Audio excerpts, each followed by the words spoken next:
ধনী মানুষ পশু কিনছে, কেনার পর চুরি হয়ে গেছে, হারায় গেছে। ধনী মানুষ পশু কিনছে, কেনার পর চুরি হয়ে গেছে, হারায় গেছে। তো মাশাআল্লাহ তিনি আরেকটা কিনবেন। বাস কেনার পর এখন কিছুদিন পরে হারানো পশুটা ফিরে আসছে, চোরে দিয়ে গেছে বা কোনোভাবে ফিরে আসছে। একটা কিনছেন, হারায় গেছে, চুরি হয়ে গেছে।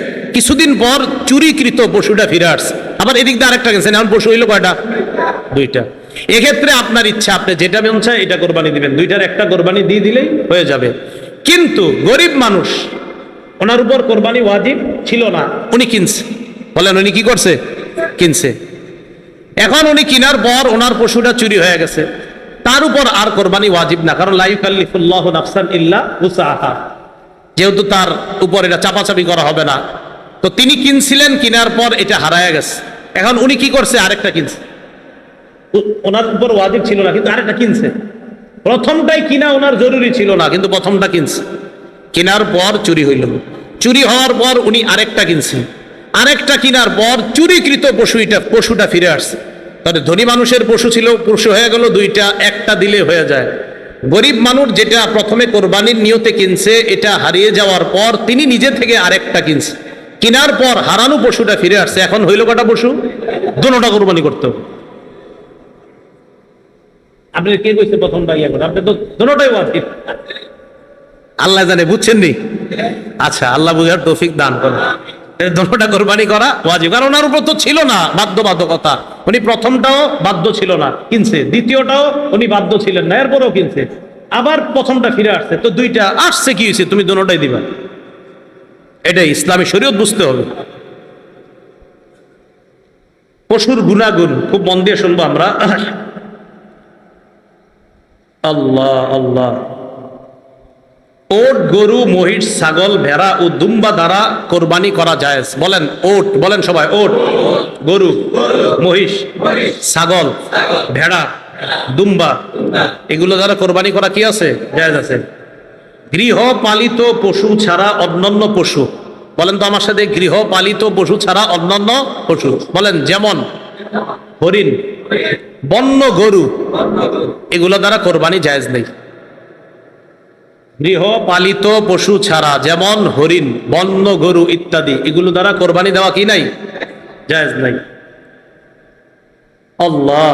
এখন কথা হলো কোরবানির ক্ষেত্রে নারী পুরুষ, নারী পুরুষ মানে গরু, গাভী, ছাগল, খাসি, যেই পশু দ্বারা কোরবানি করা জায়েজ, সেটা নর হোক নারী হোক, সেটা নর হোক নারী হোক, যেই পশু দ্বারা কোরবানি করা জায়েজ, এটা নর হোক নারী হোক, এটা দ্বারা কোরবানি করা জায়েজ। বলেন তো আপনারা, যেই পশু, এটা গরু হোক, তো গরুর মধ্যে এটা নর নারী দুটোটা দ্বারা কোরবানি করা কি আছে? ছাগলের মধ্যে আপনার বকরি, খাসি, উভয়টা দ্বারা কোরবানি করা জায়েজ আছে। তাহলে এই ক্ষেত্রে আপনার ওই নারী পুরুষ ওই কথা বলা বা এগুলা করা, এগুলো কোনো সমস্যা নেই, জায়েজ আছে। এখন ওট, ওটের কমপক্ষে 5 বছর বয়স হতে হবে। বলেন ওট কমপক্ষে কয় বছর বয়স হবে? 5 বছর বয়স হতে হবে। গরু, মহিষ কমপক্ষে 2 বছরের হতে হবে আমাদের বাংলাদেশে। বলেন গরু, মহিষ কমপক্ষে কয় বছর? 2 বছর। ছাগল, ভেড়া কমপক্ষে 1 বছর হতে হবে। ওট কয় বছর? গরু কয় বছর? মহিষ, ছাগল, ভেড়া, দুম্বা 1 বছর কমপক্ষে হতে হবে। ভেড়া, দুম্বা যদি 1 বছরের কম হয়, ভেড়া, দুম্বা যদি 1 বছরের কম হয়, কিন্তু দেখতে এমন হৃষ্টপুষ্ট মনে হয়, যেটারে দেখলে 1 বছরের মতো মনে হয়। ভেড়া, দুম্বা 1 বছরের কম বয়স, কিন্তু দেখতে মনে হয় 1 বছরের মতো, হৃষ্টপুষ্ট। কথা বুঝছেন নি? আচ্ছা, আগে আবার বলেন, ভেড়া, দুম্বা, ছাগল সাধারণত নিয়ম কয় বছর হওয়া? তো ভেড়া, দুম্বা এগুলা যদি এমন হয় 1 বছরের কম, দেখতে হৃষ্টপুষ্ট মনে হয় 1 বছরের মতো, এটার দ্বারাও কোরবানি করা জায়েজ আছে। বলেন এটার দ্বারা কোরবানি করা কি আছে? তবে কমপক্ষে 6 মাসের বেশি হতে হবে। এর মানে না 4 মাস বয়স দেখতে 1 বছর, এরকম না, কমপক্ষে 6 এর বেশি হতে হবে। আল্লাহ কথাগুলা মনে রাখার তৌফিক দান করেন। কিছু কিছু বিষয় আপনারা, এগুলা যদিও আপনারা এখান থেকে বলতেছি, কিন্তু আপনারা এগুলা মন দিয়ে যদি শোনেন, আশা করি কথাগুলা মনে থাকবে। আপনাদেরকে একটু আগের থেকে জিগাই, বলেন তো, ধনী মানুষ একটা গরু কেনার পর হারায় গেছে, আরেকটা ফিরে আসছে, এখন সে কয়টা কোরবানি দিবে? গরিব মানুষ একটা কিনছে, কেনার পর চুরি হয়েছে, আবার আরেকটা কিনছে, কেনার পর আরেকটা ফিরে আইছে, দুইটা, এখন কয়টা দিবে কোরবানি? দুইটা। তো মাশাআল্লাহ। এগুলো মনে থাকবে না ইনশাল্লাহ। ওট কয় বছর? গরু, মহিষ, মহিষ কয় বছর? 2 বছর। কোরবানি কয় তারিখে? 10, 11, 12 সূর্যাস্ত আগ পর্যন্ত। 12 তারিখ সূর্যাস্তের রাতে কোরবানি দেওয়া জায়েজ নেই। উত্তম কখন? দিনে দেওয়া। আচ্ছা, কথাগুলো মনে রাখবেন। এক পশুতে শরীকের সংখ্যা, শরীকে কোরবানি দিন আমরা, শরীকে কোরবানি। ছাগল, ভেড়া, দুম্বা এগুলা কয়জনে জানি হবে? সবাই জানি আমরা। ছাগল, ভেড়া, দুম্বা কয়জনে? একজনে, বাস এটা তো আমরা সবাই জানি। ওট, গরু এগুলা 7 জনে দেওয়া যাবে। কয়জনে দেওয়া যাবে?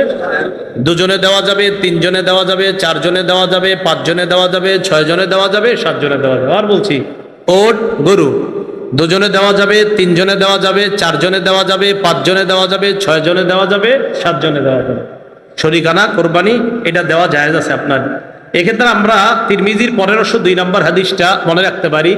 জাবির ইবনে আব্দুল্লাহ রাদিয়াল্লাহু তাআলা আনহুর বর্ণনা, তিনি বলেন, নাহান্না মা রাসূলিল্লাহি সাল্লাল্লাহু আলাইহি সাল্লাম, আমরা রাসূলুল্লাহ সাল্লাল্লাহু আলাইহি সাল্লামের সাথে কোরবানি করেছি ইয়াউমাল হুদাইবিয়া, আমাল হুদাইবিয়া, হুদাইবিয়া যুদ্ধের সময়। আল বাদানাতা আন সাবআতিন ওয়াল বাকারাতা আন সাবআতিন, ওট করেছি 7 জনের পক্ষ থেকে, গরু করেছি 7 জনের পক্ষ থেকে। ওট করেছি 7 জনের পক্ষ থেকে, গরু করেছি 7 জনের পক্ষ থেকে। আচ্ছা, 7 জন মিলে যদি কোরবানি করে, এক্ষেত্রে অংশ বন্টন কিভাবে হবে? 7 জনে করুক, 5 জনে করুক, 3 জনে করুক, অংশ বন্টন সমান সমান হবে। বলেন অংশ বন্টন। এক্ষেত্রে আপনারা তো জানেনই, কেউ যদি মনে করেন 50,000 টাকার একটা কোরবানি গরু, একজন দিছে 20,000, একজন দিছে 20,000, আরেকজন দিছে 20,000, হলো কত? 40। আরেকজন দিছে 10,000, কত হলো? তাহলে ভাগ তো অবশ্যই আপনার প্রথমে 5 ভাগ সমান সমান করবেন। 5 ভাগ সমান সমান কইরা একজনে পাবে 2 ভাগ, আরেকজনে পাবে 2 ভাগ, আরেকজনে পাবে 1 ভাগ। কথা বলছি, সুন্দরভাবে করলে তখন আপনার ওই কোথাও হাড্ডি বেশি গেল বা কম গেল এই অস্বসাটা ভিতরে কাজ করবে না। প্রথম কথা যে একজনে 20,000 দিল, আরেকজন 20,000, তো 20,000 ওয়ালা 2 ভাগ, আরেক 20,000 ওয়ালা 2 ভাগ, আর 10,000 ওয়ালা 1 ভাগ। কথার কথা আপনার। এখন আপনি মনে করেন এই 5 ভাগ বন্টন করলেন, করার পর 2 ভাগ নিবে একজন, আর 2 ভাগ নিবে আরেকজন, গেল 4 ভাগ, আরেক ভাগ নিবে আরেকজন, গেল 5 ভাগ। ব্যাস। কোরবানির পশু জবাই করার পর আপনি চাইলে 3 ভাগ করতে পারেন। 1 ভাগ গরিবরে দিলেন, 1 ভাগ প্রতিবেশী আত্মীয় স্বজন তাদেরকে দিলেন। এক্ষেত্রে একটা মাসালা, এই মাসালাটা হলো, আচ্ছা এটা বলবো না, এটা বললে পরে আবার আপনারা কৃপণতা করবেন। কি করবেন? কৃপণতা। এটা দরকার নেই, ঠিক আছে, মাথায় আসছিল, দরকার নেই। হ্যাঁ, বন্টন করেন, বন্টন করেন, গরিবরেও দিয়েন, প্রতিবেশীদেরকেও দিয়েন, বাস এটাই এটাই রাখেন। বন্টন করেন, প্রতিবেশীদেরকে দিয়েন, সবাইরে দিয়েন। হ্যাঁ, ঠিক আছে, দিবেন। হ্যাঁ, কি কয়? অনেক কয় বুঝছি বুঝছি, কি বুঝছে কে জানে।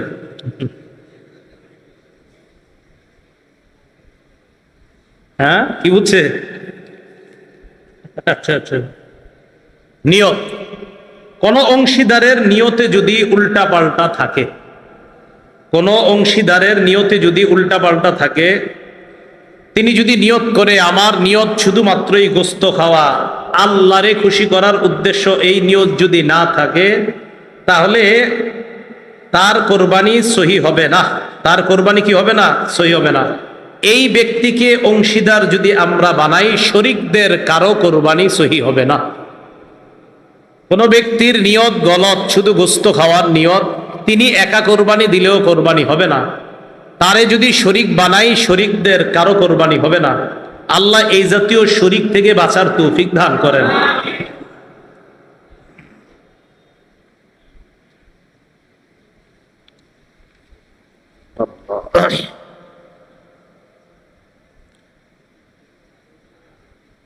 শরিকদের উপার্জন যদি অধিকাংশ কারো উপার্জন হারাম হয় অথবা পুরাটা হারাম হয়, 5 জনে কোরবানি দিলেন, 7 জনে দিলেন, 3 জনে দিলেন, এই শরিকদের কারো অংশ উপার্জন যদি বেশির অংশ হারাম হয় অথবা পুরাটা হারাম হয়, তাহলে তারে না নেওয়া, তার কারণে কারো কোরবানি হবে না। শরিকদের মধ্যে কারো পুরা অংশ যদি হারাম হয় অথবা বেশি অংশ যদি হারাম হয়, তাকে নিবেন না। তাকে নিলে কারো কোরবানি হবে না। খুব ভালো করে মনে রাখবো। এখন কথা, যদি আপনাদের মধ্যে কেউ এমন করেন, একটা ওট বা গরু কোরবানি দেওয়ার নিয়তে কিনছেন, আপনি ধনী, তো একা একা কিনছেন, ওটটা বা গরুটা কিনছেন 2 লাখ টাকা দিয়ে, এক্ষেত্রে আপনি এই গরুটা বা ওট এটা কেনার পরে অন্য কাউকে শরীক যদি চান, বানাতে পারবেন। কোন ধনী মানুষ যদি একা একটা পশু কিনেন, কেনার পরে যদি আপনি কাউকে শরীক বানাইতে চান, অনেক বড় অঙ্ক দিয়ে কিনছেন, কেনার পর যদি শরীক বানাতে চান, তাহলে শরীক করা যাবে কিনা? হ্যাঁ, শরীক করা যাবে। তবে এক্ষেত্রে একটা কথা আপনাকে বলি, আমি 2 লক্ষ টাকা দিয়ে একটা গরু কিনলাম, এখন আপনাদের একজনকে আমি শরীক বানাইলাম। কত টাকা? 20,000 টাকা দিয়ে শরীক হয়েছেন, তাহলে আমার 1,80,000, আপনার 20। এক্ষেত্রে আসলে উত্তম হলো আপনার এই 20,000 টাকা আমি নিয়ে সৎকা করে দেওয়া উত্তম। এটা আমি সৎকা করে দেওয়া উত্তম, কথার কথা। যদি না দেই হবে উত্তম, উত্তম সৎকা করা উত্তম, না করলেও সমস্যা নাই। বাকি তাকে যেহেতু শরীক বানাইলাম, আপনার গোস্ত ইত্যাদি সে খেতে পারবে, এটা কোনো সমস্যা নেই। বাকি উত্তম হলো ওনার এই অংশটা, এতটুকু অংশ আমি সৎকা, কারণ আমি প্রথমে একা দেওয়ার নিয়তে কিনছিলাম, পরে একজনের শরীক বানাইছি। উত্তম হলো ওনার টাকাটা সৎকা করে দেওয়া, বাকি গোস্ত কিন্তু খাওয়া যাবে। আবার সৎকা যদি নাও করা যায়, টাকাটা যদি সৎকা না করে তাও যায়। আরেকটা মাসালা আমরা খুব মন দিয়ে শুনবো, কোরবানির পশু কেমন হওয়া উচিত? কোরবানির পশু হৃষ্টপুষ্ট হওয়া উত্তম। বলেন, কোরবানির পশু কি হওয়া উত্তম? তিরমিজি শরীফের 1496 নম্বর হাদিসের বর্ণনা, আবু সাঈদ খুদরি রাদিয়াল্লাহু তাআলা আনহুর বর্ণনা, দহা রাসূলুল্লাহ সাল্লাল্লাহু আলাইহি ওয়াসাল্লাম বিকাবশিন আকরানা ফাহিলিন। রাসূলুল্লাহ সাল্লাল্লাহু আলাইহি ওয়াসাল্লাম শিং বিশিষ্ট মোটা তাজা হৃষ্টপুষ্ট একটা দুম্বা কোরবানি করলেন। কি করলেন? হৃষ্টপুষ্ট শিং বিশিষ্ট আপনার একটা প্রাণী কোরবানি করলেন। খোরা পশুর কোরবানি, খোরা বুঝেননি? হ্যাঁ, ল্যাংরা পশুর কোরবানি, খুব মন দিয়ে শুনবেন। যেই পশু 3 পায়ে চলতে পারে, 1 পা মাটিতে রাখতে পারে না অথবা ভর করতে পারে না, যে পশু 3 পায়ে চলতে পারে, পা কয়টা? 3 পায়ে চলে, 1 পায়ে চলতে পারে না অথবা পা মাটিতে রাখতে পারে না, এমন পশু দিয়ে কোরবানি করা জায়েজ নেই। এমন পশু দিয়ে কোরবানি করা কি নাই? জায়েজ নাই। তিরমিজির 1497 নাম্বার হাদিসের মধ্যে আছে, হেদায়া যারা পড়ছেন এই হাদিসগুলো একদম ওখানে খুব সুন্দরভাবে আসছে, দেখবেন হেদায়া রাবের মধ্যে, রাবে মনে হয় না, সালে না রাবে হবে, মনে নেই এখন, হেদায়া রাবি হওয়ার কথা। একদম দেখবেন একের পর এক, ওই মাসালাগুলো তো তালেব ইলমদের পুরো মুখস্থ থাকা দরকার। হ্যাঁ, একদম পুরো এবারও 6 মুখস্থ ছিল, থাকা দরকার। হেদায়া দেখবেন যে রাবে মনে হয়, কিতাবুল রাবে, হ্যাঁ হেদায়া রাবেতে। তো আপনারা দেখবেন কোরবানির মাসালাগুলা খুব সুন্দরভাবে লেখছে। তালেব ইলমদের উচিত এই শিরোনামের কালো কালো অংশগুলা মুখস্থ করে রাখা। কালো অংশগুলা কোন কিতাবের? কুদুরি। আরে কোন কিতাবের? কুদুরি ব্যাখ্যা না এটা? হ্যাঁ, এই তো কালো অংশগুলা মুখস্থ করে রাখা দরকার, খুব ভালো এটা। তিরমিজি শরীফের 1497 নম্বর হাদিসের বর্ণনা, রাসূলুল্লাহ সাল্লাল্লাহু আলাইহি সাল্লাম বলেন, লা ইউদহা বিল আরজাই বাইয়িনুন যালউহা ওয়ালা বিল আওরাই বাইয়িনুন আওরুহা। যেই পানি এমন খোরা যার খোরাটা স্পষ্ট, এমন অন্ধ যার অন্ধত্ব স্পষ্ট, চোখে দেখে না, এই প্রাণী দ্বারা কোরবানি করা জায়েজ নেই। তাহলে এমন খোরা, যেই খোরা তার খোরামি স্পষ্ট, যেই খোরা 3 পায়ে চলতে পারে, 1 পায়ে চলতে পারে না অথবা 1 পা মাটিতে রাখতে পারে না, এমন প্রাণী দ্বারা কোরবানি দেওয়া জায়েজ নাই। দাঁত নাই যে পশু, মন দিয়ে শোনেন, দাঁত নাই, যে পশুর একটি দাঁতও নাই অথবা এত বেশি দাঁত পড়ে গেছে ঘাস বা খাদ্য ইত্যাদি চিবিয়ে খেতে পারে না, এমন পশু দ্বারা কোরবানি করা জায়েজ নেই। আবার শুনেন, যে পশুর দাঁত একেবারে নাই অথবা এমন কিছু দাঁত আছে যেই দাঁত দ্বারা সে ঘাস বা খাদ্য চিবাতে পারে না, ভালোভাবে চিবিয়ে খেতে পারে না, এমন পশু দ্বারা কোরবানি করা জায়েজ নাই। এজন্য পশু কেনার সময় চোখ চেক করবেন, কান চেক করবেন, লেজ চেক করবেন, দাঁত চেক করবেন, এগুলা ঠিক আছে কিনা, শিং চেক করবেন। আল্লাহ সকলকে পশু কেনার ক্ষেত্রে সতর্কতা অবলম্বন করার তৌফিক দান করেন। দাঁত নাই এমন পশু আমরা কোরবানি দিব না।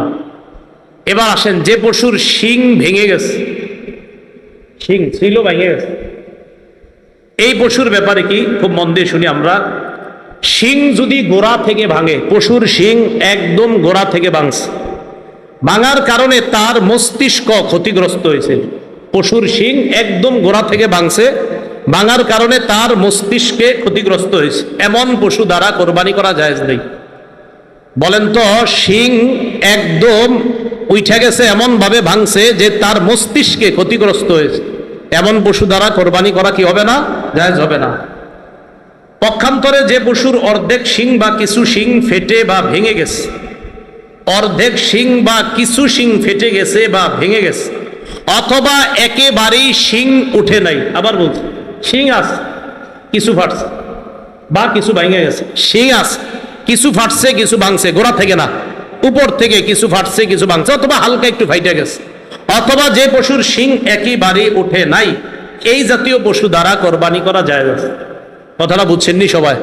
আচ্ছা বলেন তো, যে পশুর শিং গোড়া থেকে ভাঙছে, এমন ভাবে ভাঙছে তার মস্তিষ্কে ক্ষতি হয়েছে, এই পশু দ্বারা কোরবানি? যে পশুর শিং হালকা ফাইটে গেছে, উপর থেকে হালকা ভেঙে গেছে, অথবা পশুর শিং উঠেই নাই, এই পশু দ্বারা কোরবানি?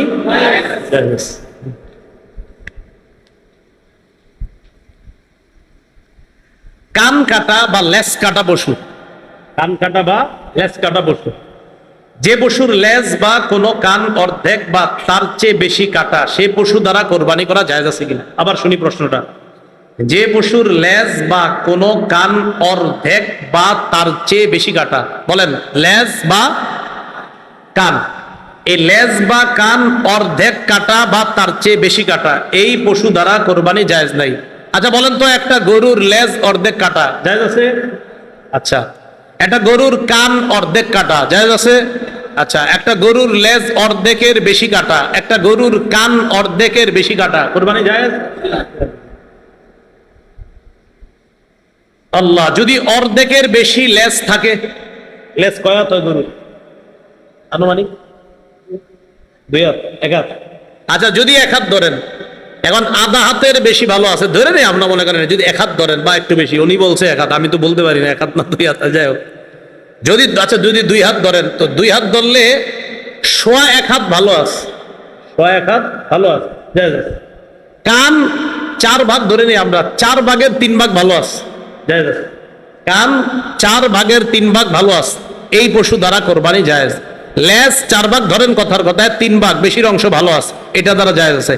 আর বলেন তো, অর্ধেক যদি খারাপ থাকে কান বা লেজ, কোরবানি জায়েজ? অন্ধ পশুর কোরবানি, এটা আগে বলছি, যে পশুর 2টি চোখ অন্ধ বা 1 চোখ পুরো নষ্ট, সে পশু দ্বারা কোরবানি জায়েজ আছে কিনা? উত্তর, যে পশুর 2টি চোখ অন্ধ অথবা 1 চোখ পুরা নষ্ট, সে পশু দ্বারা কোরবানি জায়েজ নাই। বলেন তো, গরুর 2 চোখ আছে, একটা পুরা নষ্ট, জায়েজ? 2 চোখ পুরা অন্ধ, জায়েজ? জায়েজ নেই। গর্ভবতী পশুর মাসালা শুনি। গর্ভবতী, অনেকে ধোকা দিয়ে আপনি বেশ বিক্রি করে ফেলেন, যিনি কিনে তিনিও বুঝতে পারেন না এটা যে গর্ভে বাচ্চা ছিল।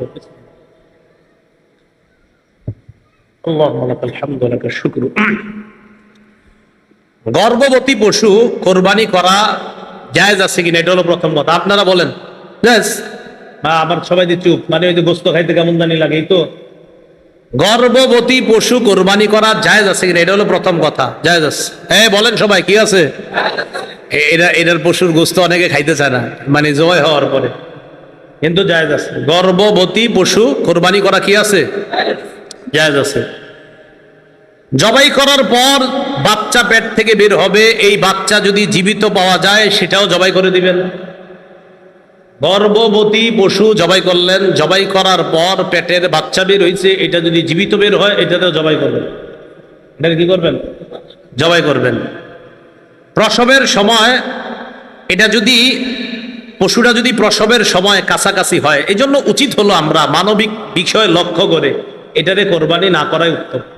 কি বলেন? কোরবানি, যদিও কোরবানি দিলে কোরবানি হয়ে যাবে, কোরবানি দিলে কি কোরবানি না করা উত্তম। আরেকটা দেন, আপনি ধনী মানুষ, আরেকটা দিলে তো যে নিয়ম, আপনার 2টার একটা, তো আপনি এটা না দেন আরেকটা দেন।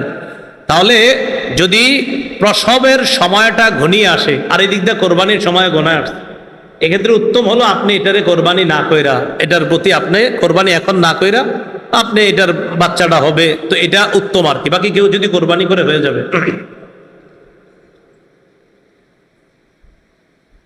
কোরবানির নিয়তে ভালো পশু কিনছেন, কেনার পর যদি এমন কোনো দোষ দেখা যায় যার কারণে কোরবানি জায়েজ হবে না, তাহলে এই পশু দ্বারা কোরবানি জায়েজ হবে না।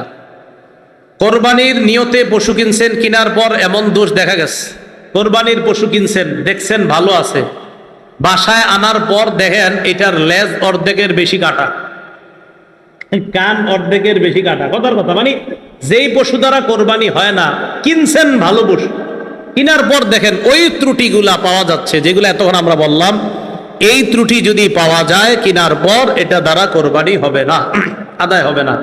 এক্ষেত্রে আপনি আরেকটা পশু কোরবানি দিতে হবে। গরিব মানুষ হইলে তার আরেকটা আপনার ত্রুটিযুক্ত যে পশু, ওটা দ্বারা কোরবানি করতে পারবে। এই ক্ষেত্রে একটা মাসালা খুব ভালো করে শুনি। একজনের ধনী মানুষ, আরেকজন গরিব মানুষ। ধনী মানুষ কেনার পর ত্রুটিগুলা দেখা দিছে, তার জন্য আরেকটা পশু কিনতে হবে, এটা দ্বারা কোরবানি করা যাবে না। এক্ষেত্রে গরিবের জন্য একটু ছাড়, গরিব মানুষ এই ত্রুটিযুক্ত পশুটাই কোরবানি করতে পারবে। গরিব মানুষ ত্রুটিযুক্ত পশুটাই কোরবানি করতে পারবে, তার উপর আরেকটা লাগবে না। পশু